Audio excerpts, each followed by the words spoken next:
Doctor Hari, think big, അതായത് ഒരു പുതിയൊരു വികസന പരിപ്രേക്ഷ്യം ഉണ്ടാക്കി എടുക്കുക.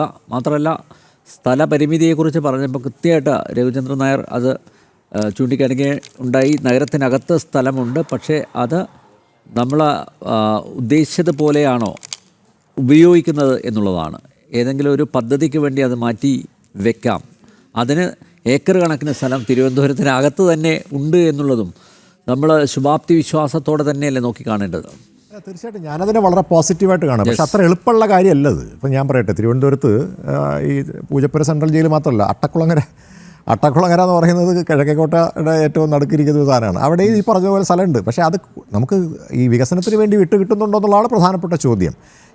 രണ്ട് കാര്യങ്ങൾ ഞാൻ പറയട്ടെ. ഒന്ന്, തിരുവനന്തപുരം നഗരത്തിൻ്റെ ഏറ്റവും വലിയ പ്രത്യേകത, ഈ നഗരത്തിൻ്റെ ഒരു 5 കിലോമീറ്റർ ചുറ്റളവിൽ എയർപോർട്ട്, റെയിൽവേ സ്റ്റേഷൻ, അതോടൊപ്പം തന്നെ ഏറ്റവും പ്രധാനപ്പെട്ട ആശുപത്രികൾ, ഏറ്റവും പ്രധാനപ്പെട്ട ബസ് സ്റ്റേഷൻ അടക്കമുണ്ട്. പക്ഷേ എന്നിട്ടും കണക്ടിവിറ്റിയുടെ കാര്യം ആലോചിച്ചു.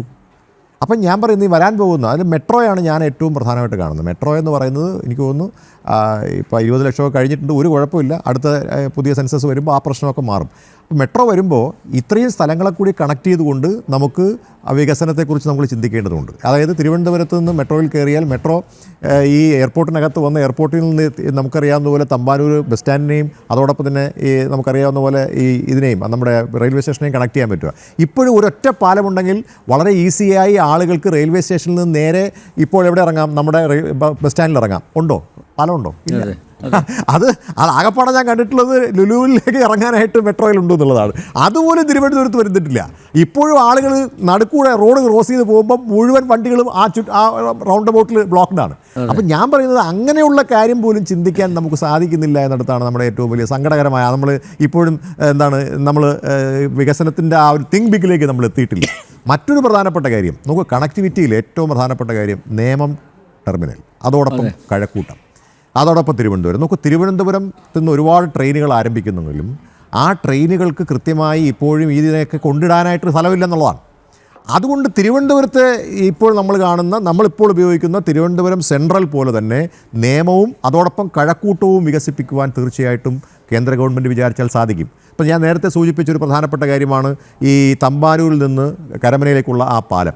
ആ പാലത്തിനും എന്തെങ്കിലും ചെയ്യാൻ കഴിയണമെങ്കിൽ കേന്ദ്രത്തിനെ ചെയ്യാൻ കഴിയൂ. കാരണം ഈ റെയിൽവേക്ക് വളരെ സുഗമമായി ഒറ്റ ദിവസത്തെ ഒരു തീരുമാനം കൊണ്ട് പുതിയ ഇതുകൂടി ചെയ്തു കഴിഞ്ഞാൽ എന്തൊരു മാറ്റമാണ് ആ മേഖലയിൽ വരാൻ പോകുന്നത്. അപ്പോൾ ഇങ്ങനെയുള്ള കാര്യങ്ങൾ ഞാൻ നേരത്തെ പറഞ്ഞതുപോലെ കോർപ്പറേഷൻ മാത്രമല്ല, സംസ്ഥാന സർക്കാരും കേന്ദ്ര സർക്കാരും കോർപ്പറേഷനും കൂടി ചിന്തിച്ചെങ്കിൽ മാത്രമേ നമുക്ക് തിരുവനന്തപുരത്ത് വികസനം കൊണ്ടുവരാനായിട്ട് സാധിക്കുകയുള്ളൂ.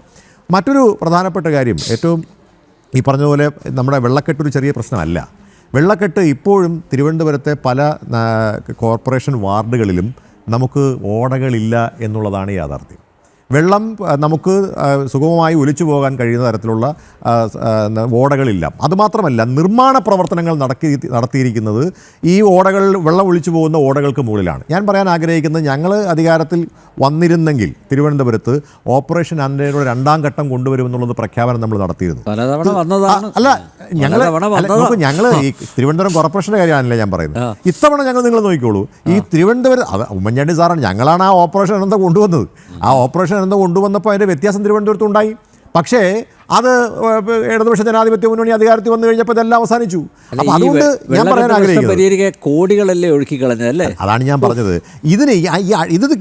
ഇതൊക്കെ ഈ വലിയ പദ്ധതികളെക്കുറിച്ച് നമ്മൾ ആലോചിക്കുമ്പോഴും സാധാരണക്കാരൻ്റെ ജീവിത പ്രശ്നം, ആമ ഇഴഞ്ചാൻ തോട്, എന്താണ് അവസ്ഥ? എന്താ നിലവിലത്തെ അവസ്ഥ? ഇപ്പോഴും ഞാൻ പറയട്ടെ, ഒരു പയ്യൻ ജോയി എന്ന് പറയുന്ന ഒരാൾ അവിടെ മരണപ്പെട്ടു. ഇപ്പോഴും നിങ്ങൾ പോയി നോക്കുന്നത്, ഈ ചർച്ച നടക്കുന്ന സമയത്ത് പോയി നോക്ക്. നമുക്കവിടെ ഇപ്പോൾ അവിടെ ആ ഭാഗത്ത് പവർ ഹൗസിൻ്റെ ഭാഗത്ത് നമുക്കറിയാവുന്ന റെയിൽവേയുടെ വികസനം വരാൻ പോവുകയാണ്. പക്ഷേ എന്നാലും ഈ വെള്ളം ഒഴുകിപ്പോകുന്നതിന് സംവിധാനം, ഏറ്റവും മികച്ച ഒരു നമുക്കറിയാവുന്ന പോലെ വള്ളങ്ങൾ ഉപയോഗിച്ചിരുന്ന് എവിടം വരെ പോയത് നമ്മൾ അല്ലേ?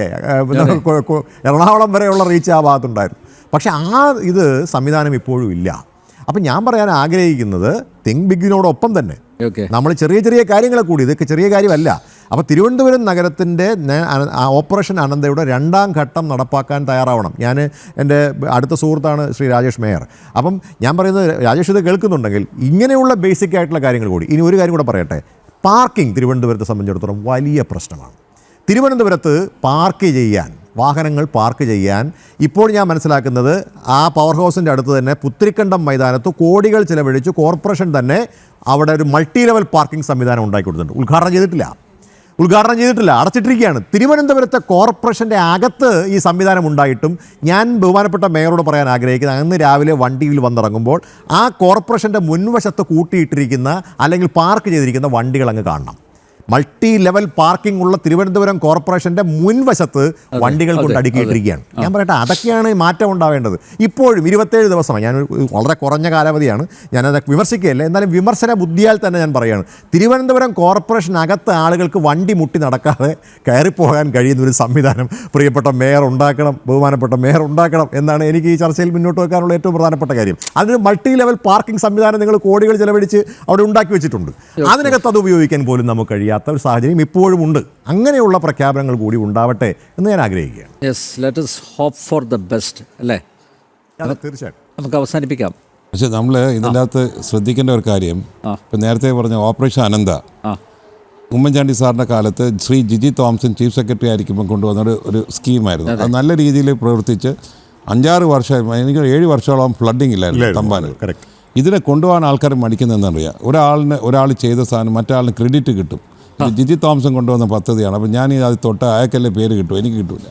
ഇങ്ങനെയുള്ള ഒരു ചിന്താഗതിയാണ് ഇവിടെ problem. For example, central schemes ഒത്തിരി കാര്യം ഐക്കോണിക് ഡെസ്റ്റിനേഷൻ എന്ന് പറഞ്ഞ് ഡിക്ലെയർ ചെയ്യാനുള്ള പ്രൊവിഷനുണ്ട് ടൂറിസത്തിന്. അത് ഐക്കോണിക് ഡെസ്റ്റിനേഷൻ കോവളം ഡിക്ലെയർ ചെയ്തിരുന്നെങ്കിൽ നമ്മൾ സ്വദേശ് ദർശൻ എന്ന് പറഞ്ഞ് 2.0 കയറ്റിയാൽ ദാറ്റ് വിൽ ബി ദ ഇപ്പം തന്നെ നമ്മൾ ഈ അടുത്ത കാലത്ത് മറ്റേ ഒരു ഇതുണ്ടായിരുന്നല്ലോ, ദാറ്റ് ഏറ്റവും കൂടുതൽ ആൾക്കാർ വരുന്ന ഒരു destination, people prefer to come to Trivandrum than to any other place എന്ന് പറഞ്ഞാൽ മെനിഞ്ഞാന്നൊക്കെ ഉണ്ടായിരുന്ന ഒരു ഇതുണ്ട്. മാത്രമല്ല നമ്മൾ മനസ്സിലാക്കണം, രാമായണ സർക്കിറ്റ് നമുക്ക് കൊണ്ടുവരാം. ജഡായു പാറ വന്നു. സോ പത്മനാഭസ്വാമി ജഡായു പാറ അതിലെ പോയിട്ട് നേരെ Sabarimala, it's can be A very good initiative. കാരണം അത് ഒരു വലിയ രീതിയിൽ പിൽഗ്രിമേജ് കൊണ്ടുവരാം. വേറൊരു സാധനം മൈസ് ഡെസ്റ്റിനേഷൻ. ഈ മൈസ് ഡെസ്റ്റിനേഷൻ എങ്ങനെ അറിയാം?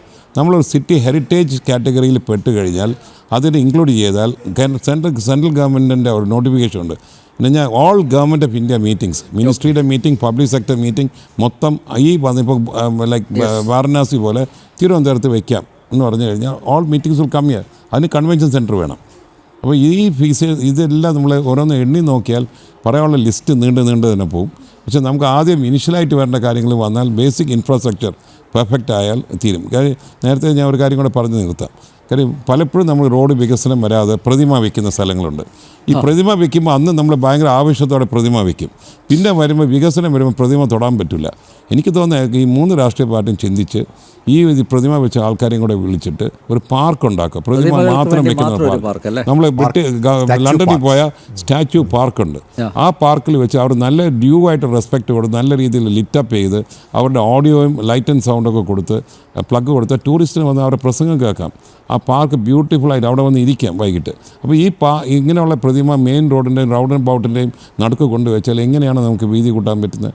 നമുക്ക് ഫ്ലൈ ഓവർ എടുക്കാൻ പറ്റും, ഒന്നും ചെയ്യാൻ പറ്റും. അപ്പം അത് എനിക്കത് 3 രാഷ്ട്രീയ പാർട്ടിയെ ഒന്നിച്ച് ചിന്തിച്ച് ഇനി മുതൽ നമ്മൾ പ്രതിമയുടെ ഓരോ പ്രാവശ്യം ഒരാളും എനിക്ക് നിങ്ങൾക്ക് പേടിയാണ്, ഇനി അദ്ദേഹത്തിൻ്റെ പ്രതിമ കയറി വരും, ഇത് എവിടെ കൊണ്ട് വെക്കുന്നുള്ള. അപ്പോൾ ഇതുപോലെ ഒരു സാധനം നമ്മൾ മാറ്റിയിട്ട് എല്ലാവരും നല്ലൊരു സ്റ്റാച്യൂസിന് വേണ്ടി ഒരു പാർക്ക് വെച്ചാൽ ആ പാർക്കിൽ ഇത് വെക്കുകയാണെങ്കിൽ അത് ഒരു പാർക്കായിട്ട് മാറും, ഒരു ടൂറിസ്റ്റ് അട്രാക്ഷനായിട്ട് മാറും.